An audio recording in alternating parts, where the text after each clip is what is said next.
आज विचार मंच पर हमारे साथ तीसरे साक्षात्कार के लिए हमने हिंदी साहित्य जगत की प्रसिद्ध साहित्यकारा डॉक्टर सुरभि सिंह जी को आमंत्रित किया है।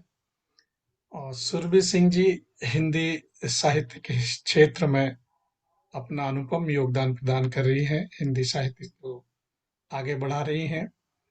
और आजकल हमारे कामकाजी महिलाओं को दोहरी चुनौतियों का सामना करना पड़ता है, और इसलिए आज साक्षात्कार विषय भी हमने कार्यशील महिलाओं की समस्याओं के बारे में रखा हुआ है। आज घरेलू हो चाहे बाहरी हो, अर्थात अपने घर परिवार रिश्ते नातों के साथ साथ ऑफिस, सबको इन कार्यकाजी महिलाओं को ठीक से चलाना पड़ता है। और इन सब में प्रमुख है दोनों के बीच संतुलन, क्योंकि किसी एक पक्ष की गलती से भी इग्नोर कर जाने पर जीवन की गाड़ी डगमगाने लगती है। और आजादी के बाद नारी शिक्षा की स्थिति में सुधार के कारण उच्च मध्यवर्गीय के साथ साथ आम शहरी मध्य वर्गीय परिवारों की नारियां भी शिक्षित हुई, और उन्होंने अपने पैरों पर खड़े होने की कोशिश की, और कई महिलाओं ने उसमें सफलता भी प्राप्त की। लेकिन पितृवादी सोच हमेशा उनके आड़े आती है, और जो उनकी परेशानियों का कारण बनती है।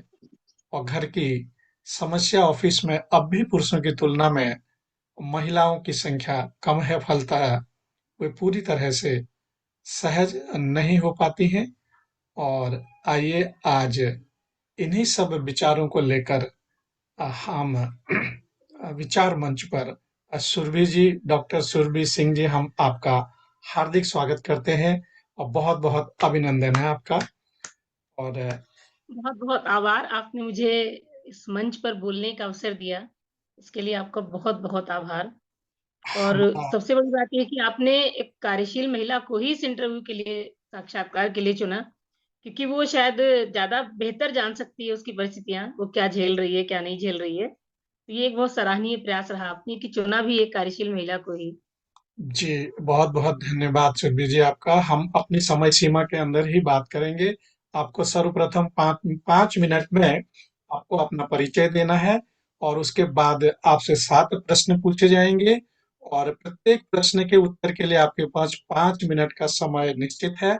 और 35 मिनट का यह प्रथम चरण रहेगा, और दूसरे चरण में उपस्थित प्रबुद्धजन आपसे आपके द्वारा किए गए प्रश्नों के उत्तर पर प्रश्न पूछेंगे, और जिनका आपको उत्तर देना है।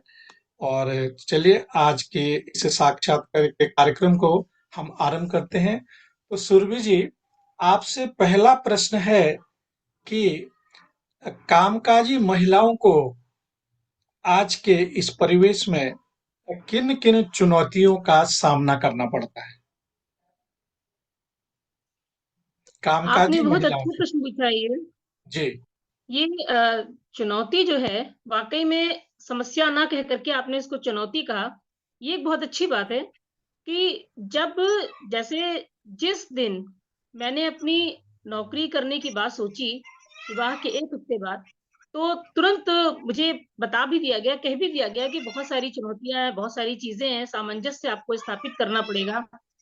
उस समय समझ में नहीं आया था, लेकिन जैसे-जैसे करना शुरू किया, और उसमें सबसे बड़ी बात ये होती है कि जो हमारे अपने उत्तरदायित्व होते हैं, कि जैसे एक सामान्य जो महिला है, एक जो जिसे हम कहते हैं, प्यारा-सा शब्द है होम मेकर। एक होम मेकर को पूरा दिन मिलता है अपना घर सँवारने को, और पहली चुनौती ही यही है कि जो घर के काम-काज हैं, वो थोड़े-से पीछे हो जाते हैं। क्योंकि कारण ये है कि हमारे समाज में ये सारे दायित्व स्त्रियों के हैं। ये जबरन थोपे गए दायित्व नहीं, ये तो हमारा ही है। अब चीनी में अगर चींटी पड़ जाएगी, तो उसको निकालने के लिए कोई पुरुष नहीं आएगा, बट नेचुरल है। तो ये जो घर के काम हैं, वो कम नहीं होते हैं, वो रिड्यूस नहीं होते हैं, वो हमारी प्रतीक्षा कर रहे होते हैं।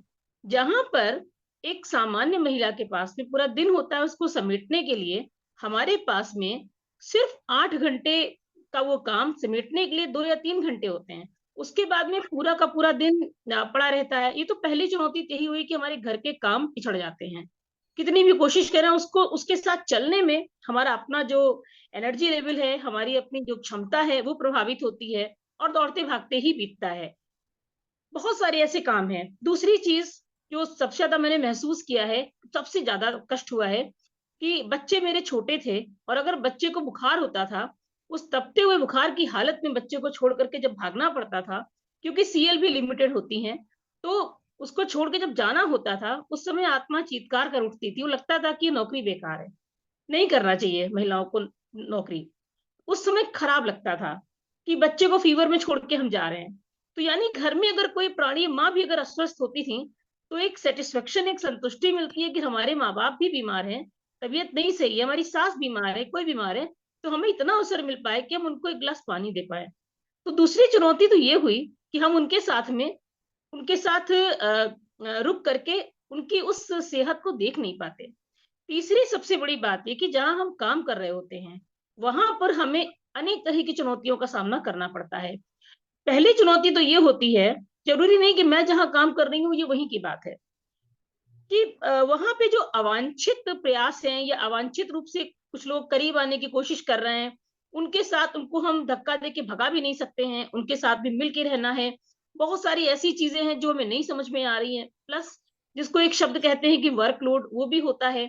और एक सबसे बड़ी बात ये होती है कि एक आपको मानना पड़ेगा भाई, मैं कहना चाहूंगी कि जब कोई पुरुष आता है ऑफिस से लौट करके, तो घर पर एकदम अटेंड उसकी मुद्रा में हो जाता है कि ऑफिस का तनाव लेकर आए हैं। लेकिन एक महिला लेकर के अगर ऑफिस का तनाव आई है, कहीं का तनाव आई है, तो उसे देखने वाला कोई नहीं है। एक साथ दोनों घर में घुसते हैं अगर, तो पुरुष आराम से बैठ जाता है, ग्लास पानी पी रहा है, चाय उसकी बन के आ जाती है, लेकिन हमें अपनी चाय भी पीने का मौका रात 8 बजे मिलता है। ये चाहे नारी पुरुष की स्वाभाविक प्रकृति जन्य व्यवस्थाएं हों, कि जब हम घर लौटते हैं, हम मतलब एक स्त्री, कामकाजी महिला, तो उसको अपने लिए खुद ही सब करना पड़ता है। सवेरे टिफिन भी खुद ही पैक करना पड़ता है। हम लोग कभी कभी हास्यास्पद मजाक भी करते हैं आपस में कि हमारे जेंट्स सहकर्मियों को ये नहीं पता होता है, पुरुष सहकर्मियों को, कि उनके टिफिन में क्या है। उनके लिए एक अट्रैक्शन है और हमें पता होता है कि हमने क्या रखा है। तो ये सबसे बड़ी बात ये है कि हमें एक एडिशनल चीज मिल जाती है, लेकिन रिड्यूस कुछ नहीं होता है। जबकि पुरुषों के साथ पहले के जमाने में भी था और अभी का भी था, कि उनके साथ जो घर की जिम्मेदारियां हैं वो काफी हद तक, बहुत हद तक कम हो जाती हैं। क्योंकि यहाँ मैं ये भी कहना चाहूंगी, मेरा समय हो जाए तो प्लीज बता दीजिएगा, देख नहीं पा रही हूँ मैं। तो यहाँ सबसे जरूरी बात ये भी है कि जो चाहे बिजली का बिल हो, हाउस टैक्स हो, कुछ महिलाएं ऐसी हैं, हम लोग जो उन कामों को भी कर रहे हैं और साथ में घर का भी देख रहे हैं। तो ये सबसे बड़ी बात हो जाती है। और सिंपैथी कोई मिलती नहीं है किसी तरह की। लोगों को आपने लगता है पढ़ सकता है। बहुत बहुत अच्छी आपने बात बताई कि अगर घर में एक छोटा सा भी कार्य हो तो पुरुषों का उसमें भी आपके साझेदारी नहीं होती है, और ये महिलाओं की बहुत ही सबसे बड़ी समस्या है। तो सुरभि जी, आपसे मेरा दूसरा प्रश्न है कि आजादी से पहले और आजादी के बाद आप महिलाओं की शिक्षा नीति को किस प्रकार देखती हैं? मुझे ये प्रश्न भी बहुत अच्छा इसलिए लग रहा है कि इस पे मैं कभी कभी सोचा करती हूँ अक्सर। आजादी के पहले की बात क्या बताएं, बल्कि इवन हमारे लोगों के समय में भी कुछ चीजें ऐसी हैं, जो शिक्षा नीतियां रही हैं, उसमें महिलाओं को केंद्र में रख करके वो नीतियां नहीं बनाई गई हैं। वो नीतियां जो बनाई गई हैं, वो पूरी तरह से पुरुष केंद्रित रही हैं, क्योंकि उनमें महिलाओं को ये मान लिया गया है, एक सामान्य सोच है। हालांकि ठीक है, कुछ चीजें ऐसी, जैसे मछली को तैरना नहीं सिखाते हैं, वैसे ही एक महिला को, लड़की को घर के काम सिखाने नहीं पड़ते हैं, वो अपने आप स्वतः खाना बनाना सीख जाती है, बाकी चीजें आ जाती हैं। मगर फिर भी होम साइंस करके एक विषय हुआ करता था, गृह विज्ञान विषय बहुत अच्छा था, लेकिन वो ऑप्शनल रहना चाहिए था। लेकिन आर्ट साइड में वो विषय कंपलसरी था। स्वतंत्रता के पहले भी, आजादी के पहले भी, जो निर्मित हुआ, जो ढांचा बनाया गया, एक तो उस समय जो सोच थी, वो हमारी अपने देश की परिस्थितियों के अनुसार थी ही नहीं। वो तो विदेशियों का ही पूरा प्रभाव था, वो अपने हिसाब से ही सोच रहे थे। तो उस समय की तो शिक्षा नीति थी, ये तो सच थी कि पुरुष केंद्रित थी।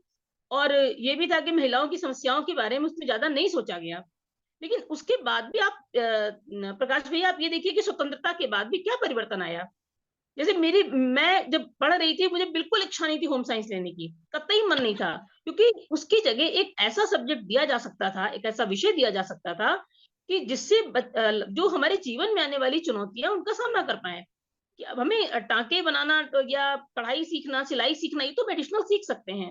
तो मुझे वो सब्जेक्ट कभी समझ में नहीं आया, कुकिंग का, इन सब चीज़ों का। तो मुझे लगा कि उस ढाँचे में परिवर्तन होना चाहिए। आज के समय में सीबीएसई बोर्ड में ये एक बहुत अच्छी बात है कि यहाँ पे कोई भी जो विभिन्नता है वो हाई स्कूल स्तर पे नहीं होती है, कि हम सब कुछ सीखते हैं। तो शिक्षा नीति में अभी भी अब तो खैर परिवर्तन बहुत आ गया है, ये निस्संदेह परिवर्तन आया है। मैंने यही बात कही कि आज के समय में क्या है कि वो जो स्त्री और पुरुष वाला भेद है वो खत्म हो गया है।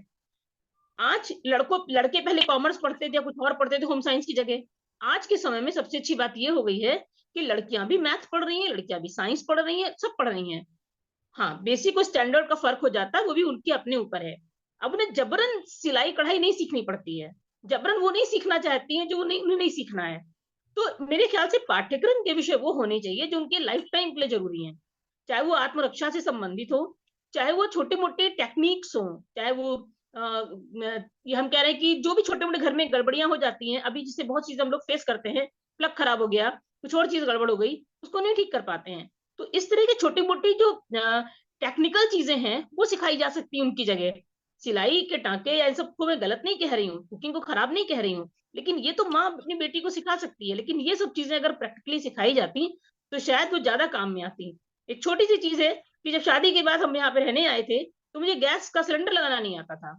हस्बैंड ऑफिस गए थे, घर में कोई नहीं था, और जब खत्म हो गया गैस तो मैं रोने लगी बहुत जोर जोर से कि अब मैं करूँ क्या। पड़ोस के लड़के को बुला के सिलेंडर मैंने लगवाया किसी तरह से। उसके बाद में आकर के खैर सीखा मैंने। उसी दिन मेरे दिमाग में बात आई कि कितनी छोटी छोटी चीजें होती हैं ये, कि जो हमें आना बहुत जरूरी होता है, बाकी चीजें सीख लें। तो मैं आपने अपनी कहा उसी प्रश्न आप को। आपने कहा कि आजादी के पहले और आजादी के बाद में बहुत फर्क नहीं हुआ है, बहुत अंतर नहीं आया है। हाँ, फिर भी कुछ अंतर आया है, इस बात को आप मानती हैं। हमारे साथ इरा जौहरी जी भी आज जुड़ी हैं इस साक्षात्कार में। इरा जी, आपका बहुत बहुत स्वागत है। आप हमारे साथ बने रहिए। धन्यवाद। इस कार्यक्रम के स्वागत है द्वितीय जी। इस कार्यक्रम के द्वितीय चरण में हम आप अपने प्रश्न सुरभि जी से पूछ सकती हैं। तो आप प्रश्नों को और उनके उत्तरों को ध्यान से सुनकर इनको नोट करके अपने प्रश्न आप प्रस्तुत कर सकती हैं। और कोई भी प्रश्न आपके मन में आज के साक्षात्कार के संबंध में हो तो आप निसंकोच पूछिएगा। तब तक आप हमारे साथ बनी रहें। और सुरभि जी, आपसे हमारा सीधा सीधा तीसरा प्रश्न ये है कि पौराणिक पितृवादी सोच आधुनिक महिलाओं की प्रगति में बाधा बनती है क्या? आप इस तथ्य से संतुष्ट हैं? मैं इस बात से आंशिक रूप से संतुष्ट हूँ, क्योंकि जिस समय हम लोगों का समय था वो भी आधुनिक ही कहा जाएगा।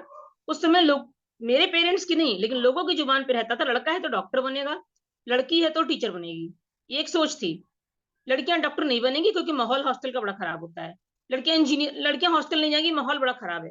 देखिए, सच्चाई कुछ भी हो, लेकिन ये चीजें ऐसी रही हैं कि इनमें कहीं ना कहीं पितृसत्तात्मक चीजें रही हैं।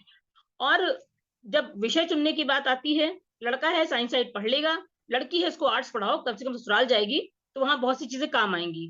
तो लड़की उस समय जो रिसेंटली आधुनिक युग शुरू हुआ था, मैं अपने समय की बात नहीं कर रही हूँ, रिसेंटली जो आधुनिक युग शुरू हुआ था, आधुनिक युग हम आज के समय को नहीं कहेंगे, थोड़ा पहले से कहेंगे। उसमें क्या हुआ कि लड़कियों की शिक्षा को केंद्रित कर दिया गया कि ये ससुराल जाकर के एक अच्छे उसमें ढल पाए, एक अच्छी तरह से अपने घर के काम को कर पाए। उसका परिणाम ये हुआ, किसी ने ये नहीं सोचा कि अगर उसके जीवन में किसी प्रकार की कोई मिस हैपनिंग हो गई, उस कंडीशन में वो कैसे अपना गुजारा करेगी। तो उसके थोड़ा बाद में लोगों ने लड़कियों को पढ़ा करके बीएड कराना शुरू कर दिया कि बीएड कर लेगी टीचर बन जाएगी। किसी ने भी ये दिमाग में किसी के भी नहीं आया कि वो खुद क्या बनना चाहती है। क्या पता वो अच्छी, जाने कितनी, मैं 7 की लड़कियों को भी जानती हूँ, जाने कितनी लड़कियां जो बहुत अच्छी डॉक्टर बन सकती थी, बहुत अच्छी पेंटर बन सकती थी। डांस लड़कियों को नहीं, ये सब पितृसत्तात्मक सोच है। लड़की को नृत्य नहीं सिखाएंगे, क्यों हमारी लड़की दूसरों की। अभी मेरी रिसेंटली किसी से बात हुई थी, वो म्यूजिक टीचर है, उनका कहना था कि मेरे पिता ने मुझे डांस सिखाया, बाकायदा क्लासिकल डांस सिखाया, मगर उन्होंने कहा कि तुम इसको स्टेज पर परफॉर्म नहीं करोगी। उनकी कचोट मैंने सुनी, ये बात महीने भर पहले की है। बताइए, आज सन 23 में 2023 में अगर कोई महिला ये बात कह रही है कि मेरे पिताजी ने मुझे नहीं सीखने दिया, जबकि भाई सीख रहा था, जो कुछ भी कर रहा था करने दिया गया। तो ये बड़ी अलग तरह की चीज़ है।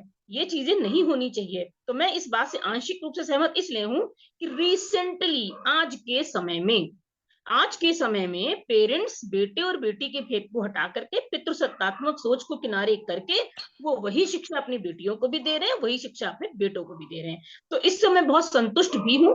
Being a teacher, being a mother, मैं बहुत खुश हूँ इस बात से, क्योंकि हमारे भी घर में हमारी बेटियां सब वो पढ़ रही हैं जो उन्हें पढ़ना है। तो अब जो है, इसीलिए मैंने आंशिक शब्द कहा कि अब वो परिवर्तित हो गई है चीज। तो आपने कहा कि आंशिक रूप से हमारे जो माता-पिता हैं, वो इसमें बाधा बनते हैं, पूरी तरह से नहीं बनते हैं और आंशिक रूप से ही आप संतुष्ट हैं।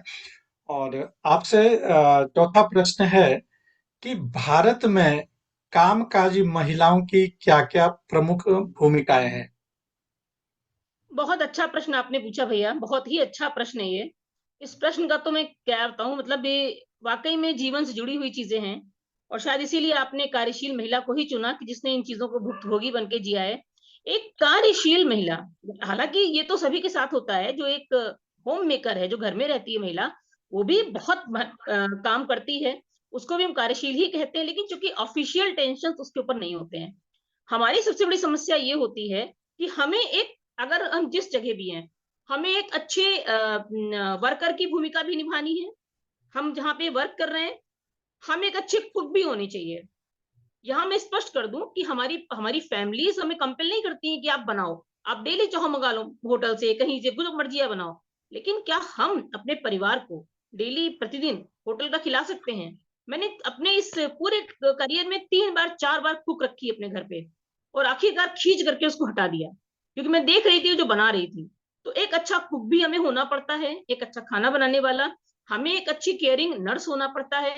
हम किसी को पैसे देकर के अपने बच्चे के सर के ऊपर हाथ नहीं फिरा सकते हैं। हमें एक अच्छा हाउस होल्ड, सारे काम, मेरी अगर नहीं आई, काम वाली नहीं आई, तो ये नहीं है, गलत बात है कि हम अपने हस्बैंड से कह रहे हैं कि आप बर्तन धो। वो दूसरी बात है कि वो धुल दें आकर के, साथ में लग करके, वो धुल ही देते हैं कभी कभी। बट ये, तो उस समय हमको वो भूमिका निभानी पड़ती है। उसके बाद में तुरंत कपड़े चेंज करके नहा करके जो हम स्कूल भागते हैं, विद्यालय में अपने जहाँ की बात कर रही हूँ, जहाँ पे हूँ, वहां पर हमें एक ही दिन में सारी कॉपीज चेक करनी है। हमें रिजल्ट बनाना है, क्योंकि गार्जियंस को देना है, हमको बच्चों का फीडबैक देना पड़ता है। फिर वहां दूसरी भूमिका में हम आ जाते हैं। उसके बाद अचानक से अगर हमारी छत पे ढेर सारे बंदर कूद आए घर में, तो डंडा लेकर के हमको उससे भी निपटना पड़ता है। हमारे घर के बाहर खड़ा होकर के कोई गालियां दे रहा है और हमारे हस्बैंड घर पे नहीं है, तो उस समय हमको एक अलग भूमिका में आना पड़ता है। तो जो कार्यशील महिला फिर स्कूटी उठा करके या गाड़ी उठा करके भाग भाग करके जगह जगह की, हमें सब्जियां भी चुन चुन के खरीदनी है, क्योंकि हम उस पर भी भरोसा नहीं कर पाते, सड़ी गली आएगी, कैसी आएगी, वो भी काम निभाना पड़ता है। तो चुनौतियां एक नहीं है, भूमिकाएं एक नहीं है, बहुत सारी भूमिकाएं हो जाती हैं। मुझे बहुत अच्छे से याद है, आज भी मुझे इस बात की बहुत कोफ्त होती है। हालांकि मैं खुश नसीब हूँ कि मेरी फैमिली ने, मेरे हस्बैंड ने मुझे बहुत सपोर्ट किया, कि मैं इस बात को तरस जाती थी एक अच्छी मदर की, कि मैं स्कूल, मेरे बच्चे स्कूल से आए, ये मेरा अपना दर्द भी है कि मेरे बच्चे स्कूल से आए और मैं उनके कपड़े चेंज करूं। ऐसा बहुत रेयरली होता जब मैंने कभी हाफ डे ली हो। तो सेकंड चीज क्या है कि मैं अपने हस्बैंड को गरम गरम नाश्ता बना करके खिलाऊं, ये भी एक तरस रह गई, कि उनको मैं टिफिन पैक करके दूं। मैं ठंडा पराठा रख के जाती थी, चाय ढक के जाती थी, वो अपना गर्म करते थे, पी के जाते थे। आज वर्षों तक यही हाल चला। तो कहीं ना कहीं ये होता है कि भूमिकाएं हम निभा तो पाते हैं, और कहीं कहीं वो भूमिकाएं नहीं निभा पाते हैं। इसका ये मतलब नहीं कि हम अच्छी माएँ नहीं हैं, या वर्किंग वुमेन एक अच्छी माँ नहीं है, लेकिन उसकी भूमिकाएं जो विभिन्न प्रकार की होती हैं, उनमें से कभी कभी वो कुछ भूमिकाओं में तो सफल होती है, लेकिन बहुत सारी भूमिकाओं में पीछे पिछड़ जाती है। एक आदर्श बहू नहीं बन पाती है, एक आदर्श पत्नी नहीं बन पाती है। तो कभी कभी ये चीजें थोड़ी सी तकलीफ देती हैं। तो इसका कारण केवल कामकाजी महिला होना है या आपके सम हिसाब से और कुछ बात है? नहीं, इसका कारण कामकाजी महिला होना बिल्कुल भी नहीं है। कारण ये है कि जब हम अगर काम, ऐसा नहीं कि वर्क, अगर हम कार्यशील हैं, तो हर महीने हमारे अकाउंट में पैसे भी आ रहे हैं। हमारा जो प्रोफेशन फील्ड है, वो हमको अच्छे से हमको उसका वेतन भी दे रहा है, तो वो वेतन भी हम परिवार पे खर्च कर रहे हैं, परिवार के बेटरमेंट पे खर्च कर रहे हैं। उसका कारण ये है कि जो सहयोग है, कभी कभी तो मिल तो जाता है, लेकिन कभी कभी बाई नेचर कोई कितनी भी कोशिश करे, वो सहयोग नहीं मिल पाता है।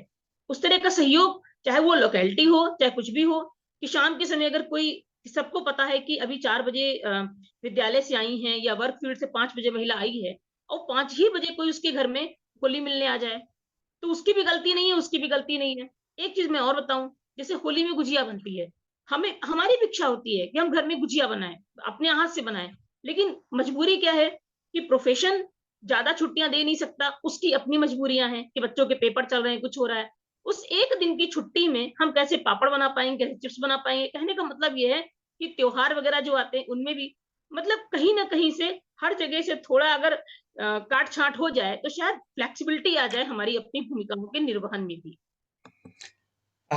सुरभि जी ने अभी बताया कि परिवार के संरक्षण में उनकी बहुत बड़ी भूमिका होती है, कहीं वो सफल होती हैं, कहीं असफल भी होती हैं। उसके बावजूद भी उनके प्रयास हमेशा जारी रहते हैं। और बहुत सुंदर बातें आपने मुख्य भूमिकाएं आज के कामकाजी महिलाओं के बारे में बताई। तो सुरभि जी, आपसे पांचवा प्रश्न है कि कामकाजी महिलाओं के क्या-क्या प्रमुख अधिकार होने चाहिए? आपका जो प्रश्न है ना, उस प्रश्न से मेरे भी आंसू छलक पड़ेंगे, क्योंकि मैं बहुत भावुक हो गई इस बात से।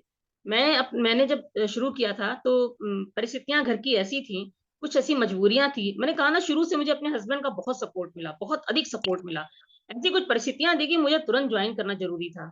और मैंने विद इन, मेरी नॉर्मल डिलीवरी थी, मैंने 1 हफ्ते में ज्वाइन किया बड़े बेटे के जन्म के बाद। और मेरे विद्यालय ने, मेरे प्रोफेशन ने मुझे बहुत सपोर्ट किया, मतलब एक एक पल पे।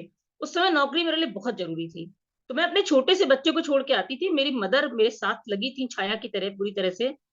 उस समय मुझे ये महसूस हुआ कि अगर एक अधिकार कामकाजी महिला के पास ये हो कि उसका 1.25 महीने का बच्चा उसकी प्रोफेशनल फील्ड में ही उसके साथ हो, और जब चाहे वो उसको फीड करा सके, तो शायद ये एक ऐसा अधिकार होगा। आज भी अगर ये अधिकार, एक काम, ये मुझे लगता है कि कहीं नहीं दिया जाता है। हम जब क्लास में खड़े हैं या अपनी जगह काम कर रहे हैं, उस समय अगर हमारा पूरा ध्यान अपने उस नन्ही सी जान में है, जब अपने शरीर से नन्ही सी जान को जन्म दिया है, तो उसमें ध्यान लगना स्वाभाविक है। तो अगर ये पहला अधिकार हमारा होना चाहिए कि हम चाहे जिस फील्ड में जॉब कर रहे हो, हम अपने बच्चों को फीड करा पाए।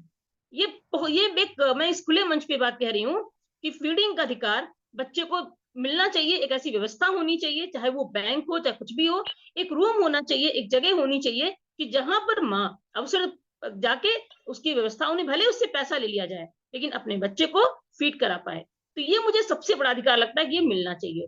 ये, और दूसरी चीज, उनके जो, ये तो खैर मैं बहुत सौभाग्यशाली हूँ। दूसरा अधिकार, उनके वस्त्रों का अधिकार। वस्त्रों से मतलब ये है कि कहीं कहीं साड़ी का कंपल्शन होता है, कि अब कितनी अनकंफर्टेबल महिला होती है, स्कूटी चला रही है, कुछ कर रही है।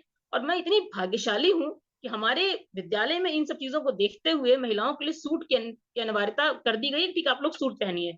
ये भी बात छोटी लग रही है, लेकिन ये बड़ी महत्वपूर्ण बात है। सवेरे जब हमारे पास में 10 मिनट, 15 मिनट का समय मिलता है, तो उसमें कम से कम उसको हम कैरी करके भाग सकते हैं, स्पेशल कंडीशंस के अलावा। और फिर तीसरी अधिकार की बात ये आती है कि हालांकि वेतन का अधिकार हर जगह मिलता है, बराबर का ही मिलता है। तो, और ये मैं इसलिए नहीं कह पा रही हूँ क्योंकि हमारे विद्यालय ने बहुत सारे अधिकार हम लोग को ऑलरेडी दिए हुए हैं महिला होने के नाते। तो बहुत सारी मूलभूत चीजें ऐसी होती हैं कि जो हम नहीं बराबरी कर सकते हैं, जैसे कि करवा चौथ, ये भी मुझे बहुत पीड़ा देती है चीज। करवा चौथ, इतनी छुट्टियां होती, सब कुछ होता है, लेकिन गवर्नमेंट करवा चौथ वाले दिन एक छुट्टी ऐसी कर दे कि कम से कम महिलाएं, अगर जो भूखी प्यासी है दिन भर, अब आप कोई 5 बजे भाग के आ रहा है, और 5 बजे भाग के आने के बाद में वो कैसे समेट रहा है, क्या कर रहा है, करवा चौथ है, तीज है, कोई भी इस तरह की बड़ी चीज है। तो मैं एक छुट्टी के अधिकार की बात कर रही हूँ। ये एक ऐसा अधिकार है जो मिलना चाहिए। भले ही मेरी बातें आप लोगों को हास्यास्पद लग रही हूँ, लेकिन ये बड़ी महत्वपूर्ण बात है कि हमारे जो रिचुअल्स हैं, हमारी जो परंपराएं, कैसे निभा पाएंगे। लेकिन मैं इसमें भी सौभाग्यशाली हूँ कि हमारा विद्यालय हमको उस दिन हाफ डे दे देता है, हम लोग भाग के चले आते हैं अपने घर पे। तो ये लेकिन हर जगह होना चाहिए, कहीं कहीं दिया भी जा रहा है। तो कहने का आपने मतलब है कि दूसरा, अधिकारों की बात की, तो आज के परिवेश में आपको नहीं लगता कि सरकार आजकल मातृत्व के केस में माता पिता दोनों को 6 महीने की छुट्टी प्रदान करती हैं? देखिए, मैं एक प्राइवेट ऑर्गेनाइजेशन में हूँ, तो मैं जो भी तकलीफें बता रही हूँ, वो मतलब ये कि हमने अभी भी मैंने बोला कि हमारा जो इंस्टीट्यूशन है, वो कम से कम इतना फ्लेक्सिबल है हम लोगों के प्रति कि हमारी समस्याएं समझ रहा है। लेकिन आप दूसरी जगहों पे चले जाइए तो वहां पर ये चीज बिल्कुल नहीं समझी जा रही है। गवर्नमेंट की बात किनारे कर दीजिए, फिर तो ये बायस्ड बात हो जाएगी, खाली गवर्नमेंट एम्प्लॉइज की बात क्यों सोची जाए। बात प्राइवेट प्रोफेशन की भी होनी चाहिए, जहाँ पे महिलाएं जुड़ रही हैं, प्राइवेट में जॉब कर रही हैं, उनकी बात भी सोचनी चाहिए। जो मैं कह रही हूँ वो भी कार्यशील महिला, जो सर पर ईंटा ढो करके, गारा ढो करके वो काम, वो भी कार्यशील महिला है। उसकी भी समस्या है अपनी, उसकी भी, लेकिन उसका निवारण हो जाता है, वो कहीं भी बैठ के कर सकती है। तो ये खाली गवर्नमेंट वाली बात मत करिए, करिए तो प्राइवेट की बात भी करिए, कि एक अच्छा इंस्टीट्यूशन जो है वो इन चीजों को जरूर उसको करना चाहिए। मतलब हम तो बेटर जगह पे हैं, लेकिन हम उनकी बात सोच रहे हैं जो जिनको नहीं मिल रहा है सब चीजें। ये महत्वपूर्ण बात है। जैसे हमें तो हाफ डे मिल गया करवा चौथ पे, लेकिन उनको, जिनको कुछ नहीं मिल रहा है, या जो अपने बच्चों को फीड नहीं करा पा रहे हैं, हमको तो अलाउ कर दिया गया कि आप जाइए और दिन में एक बार करा के काम चले आइए। तो मतलब ये चीजें होनी चाहिए, ये एक अधिकार है, बहुत बड़ा अधिकार है एक बच्चे को, और एक माँ को, दोनों को ये अधिकार मिलना चाहिए। मतलब नवजात शिशु के जन्म के समय, उस समय महिलाओं को एक स्पेशल वो मिलना चाहिए, ये मेरा मानना है। बहुत सुंदर बात आपने सुरभि जी बताई कि श्रमिक वर्ग के महिलाओं को भी इस तरह के अधिकारों का अधिकार मिलने चाहिए। बहुत अच्छी बात आपने बताई।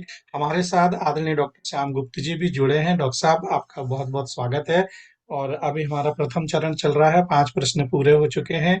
और दूसरे चरण में आप अपने प्रश्न सुरभि जी से पूछ सकते हैं। आप हमारे साथ बने रहें। और एक बार फिर से आपका स्वागत है। सुरभि जी, आपसे हमारा 5वां प्रश्न अभी हो गया। और छठा प्रश्न आपसे ये है कि कामकाजी महिलाओं के क्या-क्या फायदे होते हैं? इसको मैं यूं कहूं कि एक कामकाजी महिला होने में क्या क्या लाभ हैं। लाभ तो बहुत हैं। मैंने अभी तो वो चीजें बताई कि जो सबसे बड़ी बात यह है कि आत्मविश्वास बढ़ जाता है।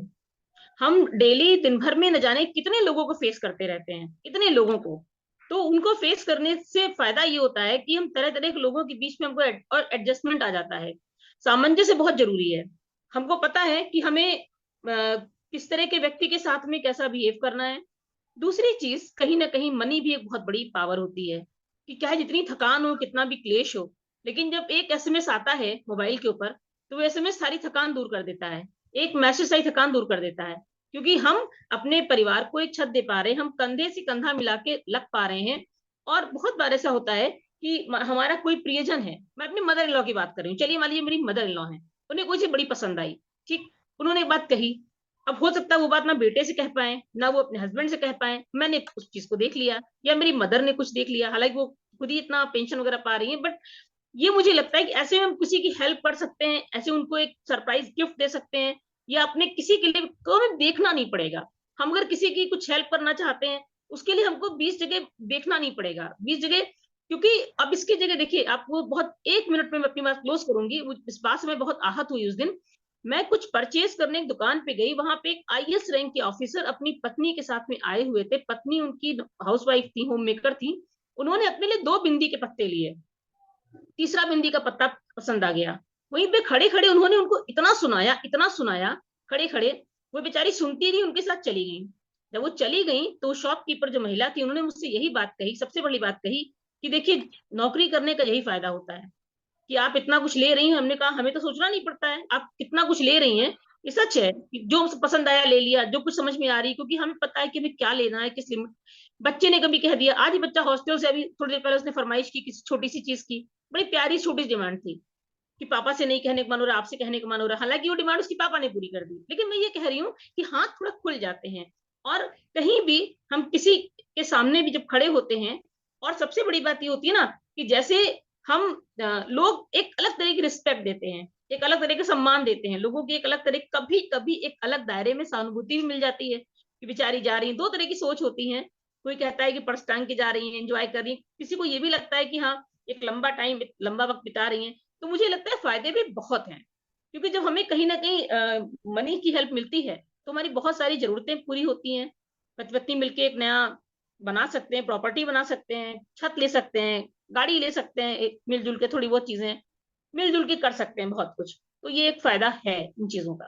तो सुरभि जी ने बताया कि कामकाजी महिला होने के घर में बहुत फायदे हैं। वो अ, अपने घर परिवार में के कार्यों में जहाँ ज़रूरत है वहाँ उनकी सहायता कर सकती हैं। और सुरभि जी, आपसे अंतिम प्रश्न है कि कामकाजी महिलाओं की समस्याओं के क्या समाधान है? कामकाजी महिलाओं की समस्याओं के समाधान भैया उनके अधिकारों में ही छिपे हुए हैं। सबसे पहला समाधान ये है कि दिमाग से ये निकाल लिया जाए। मैंने कहा ना कि जरूरी नहीं कि सारी बातें मेरे घर पे लागू हो रही हो। मैंने जो बाहर देखा उन सबका निष्कर्ष बता रही हूँ।